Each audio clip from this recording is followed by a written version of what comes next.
Prominent boxing commentators, including Max Kellerman and Andre Ward, have suggested that regulatory bodies need to establish clearer protocols to ensure that controversial decisions do not happen again.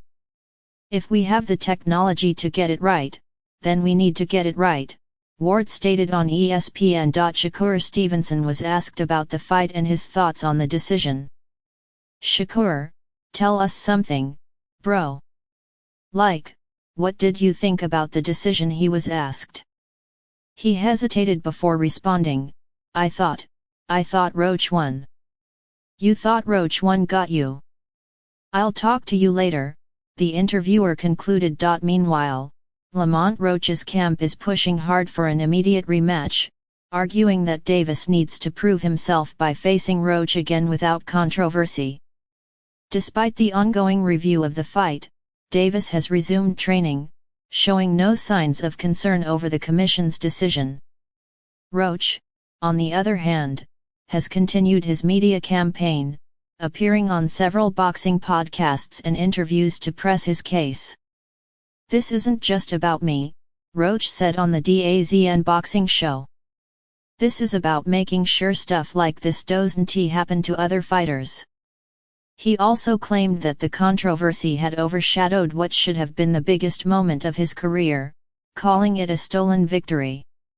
You know, during the round, there's no way a fighter can just say, okay, time out. You know, because Tank took a knee like a timeout kind of thing and walked to his corner to wipe his face. That's unheard of. You know, never seen before. For now, the Nevada State Athletic Commission (NSAC) has not given a timeline for its final ruling. However, sources close to the commission suggest that a decision could come within the next few weeks. If the result is upheld, Roach's only option will be to push for a rematch through promotional negotiations. If, by some rare chance, the commission overturns the result, it could have major implications not just for Davis and Roach but for boxing as a whole. Until then, both fighters remain in limbo, with Davis moving forward as if nothing has changed and Roach fighting for what he believes is rightfully his. The boxing world continues to watch closely, knowing that however this situation plays out, it is far from over. Anytime I'm not feeling good in a fight, I'll just take a knee, a frustrated Roach said in another interview. That's not a shot at Tank. I respect Tank and I like Tank a lot, but you can't do that. When asked whether the commission should reverse the decision, another fighter chimed in, they reversed the result of your fight, yeah, should they reverse the result of that fight as well? It just depends, he answered. If that changes the whole fight, if that gives Roach a victory, give him the victory.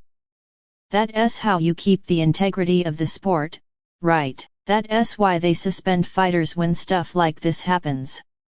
However, if there was anything that people disliked the most, it was the excuse Davis gave in the ring when he was asked why he took a knee. That moment told fans more about lightweight boxing and the so-called rise of Tank Davis. The emergence of Davis, Teofimo Lopez, Devin Haney, and Ryan Garcia as the four princes of lightweight boxing was a branding masterstroke. The label created excitement, linking these young stars to the legendary four kings of the past, four supremely talented fighters all destined to rule their era and engage in classic battles. But as time has passed, reality has set in.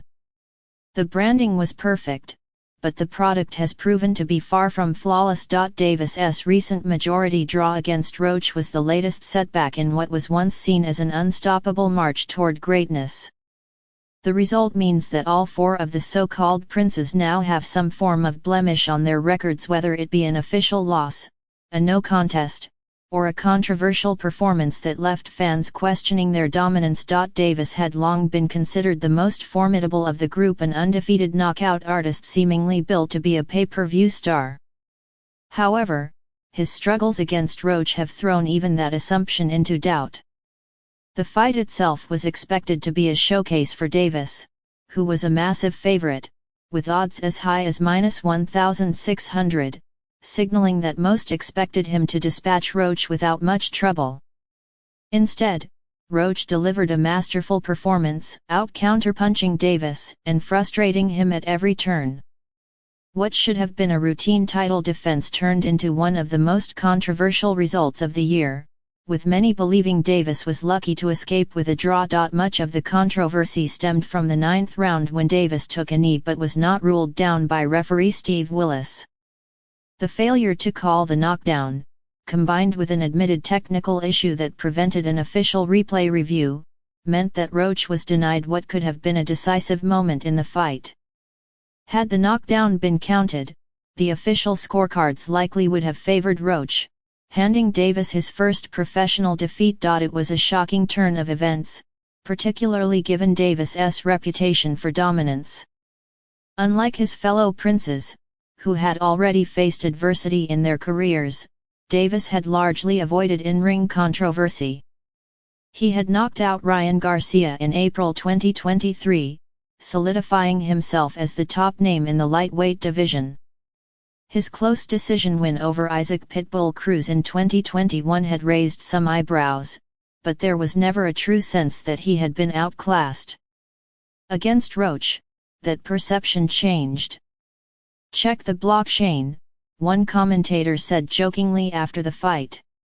"Check it for a big withdrawal around maybe 30 minutes after this fight.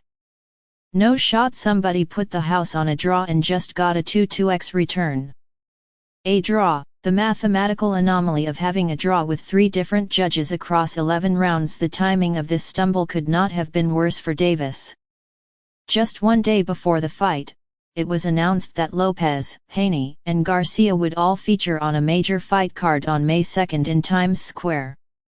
This meant that all 4 of the princes were in the headlines at the same time, and rather than being the last man standing, Davis now found himself lumped in with the others, each of whom has faced criticism or controversy of their own. Lopez was the first to suffer a major setback when he lost his undefeated record to George Kambosos Jr. in 2021. That defeat derailed the momentum he had built from his stunning victory over Vasily Lomachenko. Since then, he has managed to win a world title at junior welterweight, but his performances have been inconsistent, with 2 debatable decision wins adding to the questions surrounding him. Garcia, meanwhile, has had the most chaotic journey of the 4. His first major test against another prince resulted in a knockout loss to Davis, a humbling moment that made it clear where he stood in the hierarchy. Worse was to come. His controversial victory over Haney was later overturned due to failed drug tests, leading to a no-contest ruling, a hefty fine, and a 1-year suspension. Once considered a potential crossover superstar, Garcia's reputation has taken multiple hits, and his future is now uncertain. Haney has been the most consistent of the group, but even he has not escaped controversy. His record officially remains unbeaten, but his fight against Lomachenko in 2023 left many questioning the judging, with a significant portion of the boxing world believing Lomachenko deserved the win. The no-contest ruling from the Garcia fight only added an asterisk to his record, making it clear that even Haney's path has not been as smooth as it once appeared. This leaves Davis, who, until last weekend, was viewed as the most secure of the 4 princes. Now, with a disputed draw against Roach, even his standing is in question. And it's not just that he struggled, it's how he struggled. His slow starts, low punch output, and assumption that he would receive favorable treatment all played a role in the disappointing result. Looking ahead, the obvious solution for Davis is a rematch. If he wants to regain the mystique that surrounded him before this fight, he needs to face Roach again and win convincingly. Anything less will leave lingering doubts about whether he truly belongs at the top.